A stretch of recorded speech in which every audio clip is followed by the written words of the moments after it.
Assalamualaikum warahmatullahi wabarakatuh. Selamat malam, selamat sejahtera untuk kita semua. Mudah-mudahan kita tetap sehat walafiat. Dan malam ini adalah bagian terakhir dari pembahasan kita tentang makna kemerdekaan Republik Indonesia. Teman-teman sekalian, ini adalah bagian yang keempat dan kita membicarakan sebenarnya salah satu bagian penting yang harus kita lindungi, dan kemudian ini merupakan hak masyarakat secara bersama. Malam ini kita membicarakan tentang masalah makna kemerdekaan yang berkaitan misalnya dengan pokok bahasan tentang penggunaan kekayaan alam, kekayaan sumber daya alam untuk kepentingan rakyat. Teman-teman sekalian, ini adalah masalah yang penting sekali menjadi perhatian, dan mudah-mudahan ini menjadi bagian penting dari tugas Presiden Prabowo dan timnya untuk ke depan. Dan ini bukan masalah yang mudah untuk diatasi. Apalagi kalau misalnya banyak dari tim yang ikut menjadi menterinya itu juga sebenarnya terlibat dalam masalah-masalah yang akan kita bicarakan tentang bagaimana misalnya penggunaan kekayaan alam dilakukan bukan untuk kepentingan rakyat, tapi untuk kepentingan keluarga atau kelompok tertentu. Teman-teman sekalian, kita coba bisa lihat misalnya bagaimana peraturan dan perundang-undangan di Indonesia yang mengatur tentang penggunaan sumber daya alam yang bertujuan untuk memastikan sebenarnya bagaimana pemanfaatan secara berkelanjutan.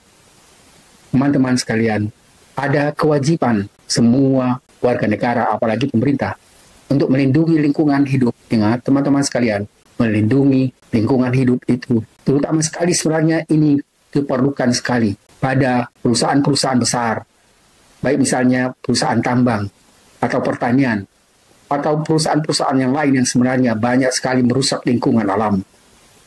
Teman-teman sekalian, kita harus sadar bahwa masalah ekologi, permasalahan lingkungan hidup itu adalah masalah global. Dan salah satu yang dianggap sekarang mengancam kehidupan di bumi ini adalah karena terjadi kerusakan lingkungan alam, dan negara-negara seperti salah satu di antaranya Indonesia yang dianggap sebelumnya itu sebagai paru-paru dunia, sekarang juga sering sekali melakukan hal-hal yang mungkin bertentangan dengan upaya untuk melindungi lingkungan tersebut. Teman-teman sekalian, jadi sekarang kita mencoba membicarakan sebenarnya masalah yang bukan hanya berkaitan dengan kepentingan negara, kepentingan masyarakat, tetapi kepentingan dunia secara global. Jangan ingat sekarang bahwa dunia ini adalah tidak terpisah satu sama lain, dan kita berada dalam apa yang kita sebut sebagai masalah-masalah global yang harus diatasi secara bersama. Teman-teman sekalian, berikut ini kita coba jelaskan beberapa peraturan dan perundang-undangan yang ada di negara ini yang berupaya untuk bisa melindungi apa yang kita sebut tadi dengan sumber kekayaan dan sumber daya alam. Yang pertama adalah Undang-Undang Dasar Negara Republik Indonesia tahun 1945, dan ini kita temukan pada pasal 33 Undang-Undang Dasar yang mengatur bahwa perekonomian disusun sebagai usaha bersama berdasarkan azas kekeluargaan. Kekeluargaan maksudnya bukan kekeluargaan individu tertentu, tapi kekeluargaan dalam pengertian adalah kekeluargaan masyarakat Indonesia. Dan kemudian dikatakan cabang-cabang produksi yang penting bagi negara dan yang menguasai hajat hidup orang banyak dikuasai oleh negara. Dan lebih dijelaskan lagi, bumi, air, dan kekayaan alam yang terkandung di dalamnya dikuasai oleh negara dan dipergunakan untuk sebesar-besarnya kemakmuran rakyat. Teman-teman sekalian, sekarang kita misalnya bicara tentang tambang emas, tambang nikel, tambang ini, tambang batu bara, dan lain-lain itu. Apakah itu memang dikuasai oleh negara? Apakah digunakan untuk sebesar-besarnya kepentingan kemakmuran rakyat? Kalau itu tidak terjadi, berarti itu adalah satu pelanggaran terhadap Undang Dasar 45. Teman-teman sekalian, ini kita ingatkan pada presiden yang akan datang, Prabowo Subianto, supaya benar-benar mencoba untuk bisa menyelamatkan dan menyelesaikan permasalahan apa yang sekarang misalnya sudah terlanjur, di mana sumber daya alam itu tidak digunakan sebesar-besarnya kepentingan dan kemakmuran rakyat, supaya diubah dengan kebijakan yang lebih adil. Yang kedua adalah Undang-Undang Nomor 32 Tahun 2009 tentang perlindungan dan pengelolaan lingkungan hidup. Teman-teman sekalian, ini adalah undang-undang yang mengatur tentang perlindungan dan pengelolaan lingkungan hidup, termasuk ketentuan mengenai izin lingkungan, analisis dampak lingkungan atau AMDAL, dan sanksi bagi pelanggarannya. Teman-teman sekalian, jelas sekali ketika misalnya bangun IKN itu adalah satu pelanggaran. Karena akhirnya AMDAL itu justru dibuat belakangan, bukan misalnya pada awal sebelum misalnya upaya untuk bangunan itu dilakukan. Ini adalah pelanggaran yang sangat mendasar sebenarnya, dan itu bertentangan dengan Undang-Undang Nomor 32 Tahun 2009 yang kita sebutkan tadi. Yang ketiga adalah Undang-Undang Nomor 41 Tahun 1999 tentang kehutanan. Pada undang-undang ini dikatakan bahwa mengatur tentang pengelolaan hutan, mengatur tentang hak dan kewajiban masyarakat adat terhadap hutan dan konservasi hutan, serta pengelolaan sumber daya hutan secara berkelanjutan. Teman-teman sekalian, jadi ini adalah yang masalah yang ketiga ini juga jelas sekali misalnya diatur di dalam undang-undang, dan kemudian misalnya pihak baik pemerintah atau misalnya orang-orang kaya tidak bisa misalnya mencoba untuk melakukan pengelolaan atau melanggar pengelolaan hutan dan hak kewajiban masyarakat yang ada di sekitarnya untuk bisa tetap mempertahankan konservasi hutan dan pengelolaan sumber daya hutan itu secara berkelanjutan. Ini adalah jelas-jelas sekali menjadi aturan yang diatur dalam perundang-undangan. Dan yang keempat adalah Undang-Undang Nomor 22 Tahun 2001 tentang minyak dan gas bumi. Teman-teman sekalian, pada aturan ini dikatakan bahwa ada aturan tentang pengelolaan sumber daya minyak dan gas bumi, termasuk ketentuan mengenai eksploitasinya, eksploitasi, pengolahan, dan distribusi. Teman-teman sekalian, ini bisa kita lihat misalnya, apakah misalnya pengolahan itu, pengolahan dan distribusi, dan juga misalnya eksploitasi itu tidak bertentangan dengan permasalahan lingkungan. Teman-teman sekalian, sering sekali misalnya masalah eksplorasi dan eksploitasi ini kurang memperhatikan misalnya bagaimana hak rakyat berupaya supaya tetap dilindungi, dan jangan sampai misalnya merugikan masyarakat ketika misalnya ada upaya untuk eksplorasi atau eksploitasi tertentu pada lingkungan masyarakat. Mereka misalnya dikorbankan dan tanpa memikirkan bagaimana misalnya kehidupan mereka untuk masa depannya. Yang kelima adalah Undang-Undang Nomor 4 Tahun 2009 tentang pertambangan mineral dan batu bara. Teman-teman sekalian, ada hal baru yang beberapa hari yang lalu.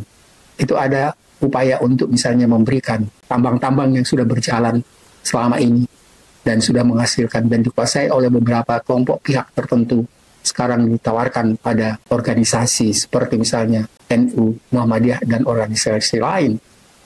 Ini adalah sebenarnya, saya tidak tahu, coba kita lihat nanti apakah misalnya ya upaya untuk memberikan hak pada masyarakat atau organisasi itu melanggar undang-undang atau tidak. Teman-teman sekalian, mengatur ya aturan yang nomor 4 tahun 2009 ini mengatur tentang pengelolaan pertambangan mineral dan batu bara, termasuk izin untuk pertambangan, pengelolaan lingkungan, serta kewajiban perusahaan pertambangan untuk melakukan reklamasi dan pasca tambang. Teman-teman sekalian, kalau sekarang misalnya tambang itu atau perusahaan itu sudah melakukan eksploitasi dan perusakan yang luar biasa, misalnya terhadap lingkungan, dan kemudian misalnya nanti partai atau organisasi tertentu seperti NU, Muhammadiyah, atau organisasi lain misalnya melanjutkan upaya itu, apakah akhirnya hak atau kewajiban untuk mengembalikan atau memperbaiki lingkungan yang rusak itu sepenuhnya menjadi tanggung jawab dari organisasi baru yang melanjutkan upaya atau usaha-usaha itu? Saya tidak tahu apakah memang sudah ada aturan yang jelas tentang itu. Dan saya pikir pemerintah perlu memikirkan jangan sampai misalnya upaya memberikan upaya kebebasan untuk organisasi atau lembaga tertentu dari masyarakat untuk memberikan kesempatan mereka untuk mengolah dan melanjutkan upaya-upaya perusahaan yang sudah rusak itu sebenarnya upaya untuk melepaskan diri dari kerusakan yang sudah terlanjur. Begitu, Mas. Yang keenam adalah Undang-Undang Nomor 7 Tahun 2004 tentang sumber daya air. Teman-teman sekalian, ini mengatur tentang pengelolaan sumber daya air, termasuk konservasi, pemanfaatan, dan pengendalian supaya daya rusak air itu oleh perusahaan tertentu tidak terjadi. Dalam undang-undang ini ada catatan yang telah dicabut dan digantikan oleh Undang-Undang Nomor 17 Tahun 2019 tentang sumber daya air. Teman-teman sekalian, di sini dikatakan bahwa dinyatakan inkonsistensi yang terjadi pada Mahkamah Konstitusi tentang pelaksanaan Undang-Undang Nomor 7 Tahun 2014 ini. Yang ketujuh adalah Undang-Undang Nomor 26 Tahun 2007 tentang penataan ruang. Ini juga sebenarnya mengatur tentang penataan ruang dan pemanfaatan ruang untuk berbagai keperluan, termasuk pemanfaatan sumber daya alam dan perlindungan lingkungan. Jadi tidak seenaknya saja, misalnya sekarang ini kita misalnya atau perusahaan besar melakukan sesuatu tanpa memikirkan berbagai macam peraturan yang sudah dirumuskan, termasuk pada peraturan atau Undang-Undang Nomor 26 Tahun 2007 tentang penataan ruang yang sudah kita jelaskan ringkas tadi. Yang kedelapan adalah peraturan tentang pemerintah dan peraturan menteri yang berkaitan dengan peraturan PP atau peraturan pemerintah dan peraturan menteri yang spesifik mengatur hal-hal teknis yang terkait dengan pengelolaan sumber daya alam, seperti peraturan tentang reklamasi wilayah pesisir. Ingat tadi kita katakan misalnya reklamasi pesisir Pantai Kapuk 2 dan pulau-pulau kecil. Ingat, pulau-pulau kecil sekarang misalnya mulai dijual untuk bukan hanya bangsa Indonesia, tapi juga negara lain, warga negara lain. Dan kemudian juga peraturan menteri tentang pengelolaan hutan lindung dan sebagainya. Teman-teman sekalian, sebaiknya semua peraturan-peraturan ini memang menjadi perhatian penting oleh pemerintah. Apalagi misalnya pemerintah yang akan datang. Dan adalah bukan tugas yang sederhana. Dan yang berikutnya adalah yang ke-9, masalah hukum adat dan pengakuan masyarakat hukum adat itu. Jadi teman-teman sekalian, jangan sampai misalnya ada pemerintah atau misalnya pihak pengusaha ya swasta itu berupaya untuk melanggar hukum adat dan pengakuan masyarakat ketika misalnya mencoba untuk mengusir mereka atau misalnya minta pindah mereka tanpa misalnya memikirkan tempat yang layak sebagai pengganti untuk hak yang diminta masyarakat untuk keluar dan meninggalkan hukum adat atau pengakuan masyarakat tentang hak adat mereka, tentang hak mereka terhadap lingkungan yang sudah lama mereka miliki. Selain peraturan nasional, hukum adat dan hak-hak masyarakat adat dalam mengelola sumber daya alam juga harus tetap diakui dan dihormati sepanjang tidak bertentangan dengan peraturan perundang-undangan yang lebih tinggi, dan peraturan perundang-undangan lebih tinggi tidak boleh misalnya menggilas semaunya peraturan yang berkaitan dengan peraturan nasional, hukum adat, dan hak-hak masyarakat adat. Teman-teman sekalian, kita sudah membicarakan tentang beberapa hal yang berkaitan dengan komitmen yang mestinya dilaksanakan oleh pemerintah Indonesia dalam pengelolaan sumber daya alam dan kebijakan, dan juga masalah keberlanjutan serta menjaga keseimbangan antara pembangunan ekonomi dan pelestarian alam. Teman-teman sekalian, kekayaan dan sumber daya alam di Indonesia memang sangat luar biasa, tapi itu tetap harus berupaya untuk tetap menjadikannya sebagai sumber untuk kemaslahatan dan juga misalnya kemakmuran masyarakat. Dan yang lebih penting adalah kepentingan negara dan kepentingan rakyat harus tetap menjadi pertimbangan untuk apapun yang dilakukan terhadap perusahaan dan penguasaan kekayaan alam yang ada di dalamnya. Teman-teman sekalian, jadi distribusi kekayaan yang adil itu harus menjadi pertimbangan penting. Dan yang berikutnya adalah pengelolaan sumber daya yang berkelanjutan juga itu harus menjadi pertimbangan dan masalah yang menjadi perhatian penting bagi pemimpin yang akan datang. Lalu kedaulatan ekonomi. Negara harus memiliki kontrol atas sumber daya alam, dan sumber daya alam itu tidak bisa dimiliki misalnya oleh keluarga atau kelompok tertentu. Dan sekarang teman-teman, ini adalah suatu hal yang di luar dugaan. Ketika misalnya ada sekarang heboh tentang apa yang kita sebut misalnya keluarga Presiden Kahiyang dan juga Wali Kota Medan Bobi Nasution itu bisa memiliki hak untuk satu tambang nikel, dan itu sebenarnya jelas-jelas merupakan pelanggaran terhadap peraturan secara nasional.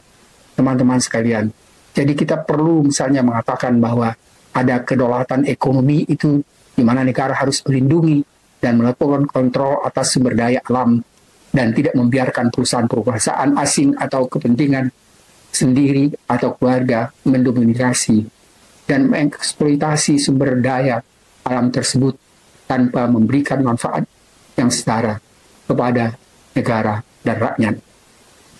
Yang keempat juga harus diperhatikan bahwa partisipasi politik di mana rakyat harus memiliki suara dalam keputusan-keputusan yang mempengaruhi pengelolaan sumber daya alam dan distribusi kekayaan melalui mekanisme demonstrasi yang melalui demokrasi dan mekanisme yang transparan. Teman-teman sekalian, secara keseluruhan, penindasan dan kontrol oleh pihak yang berkuasa sering sekali bertujuan untuk menjaga kekuasaan dan kekayaan bukan untuk kepentingan elit, tetapi untuk menggunakan sumber daya alam dan kekayaan itu untuk kepentingan negara dan rakyat. Dan itu adalah prinsip yang ditekankan dalam prinsip keadilan sosial dan kesejahteraan bersama. Teman-teman sekalian, kita sudah menjelaskan semuanya bagian penting tentang makna kemerdekaan itu dengan menjelaskan masalah-masalah yang berkaitan dengan sumber daya alam. Sumber daya alam yang sudah banyak dimanfaatkan selama ini lebih banyak menguntungkan kelompok pribadi dan sebenarnya merugikan negara Republik Indonesia dan rakyatnya. Teman-teman sekalian, ini perlu menjadi perhatian dan perhatian yang terutama sekali bagi pemerintah yang akan datang supaya pelanggaran-pelanggaran yang banyak terjadi di dalam kehidupan ini bisa diatasi dan lebih mengutamakan kepentingan rakyat, masyarakat, dan menegakkan keadilan sosial dan kesetaraan bagi semua rakyat Indonesia. Terima kasih atas perhatian teman-teman sekalian. Ini adalah bagian terakhir tentang bagaimana makna kemerdekaan Indonesia itu harus kita jadikan sebagai perlindungan terhadap bukan hanya bumi dan kekayaan Indonesia, tetapi juga bagaimana misalnya kekayaan itu dipergunakan sebanyak-banyaknya, seluas-luasnya untuk kepentingan rakyat. Dan terima kasih atas perhatian teman-teman sekalian.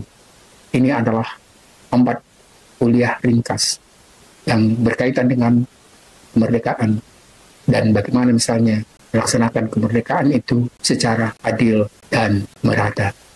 Terima kasih atas perhatian teman-teman sekalian. Mudah-mudahan ada manfaatnya dan bermanfaat demi keselamatan bangsa dan negara ke masa depan. Terima kasih. Assalamualaikum warahmatullahi wabarakatuh.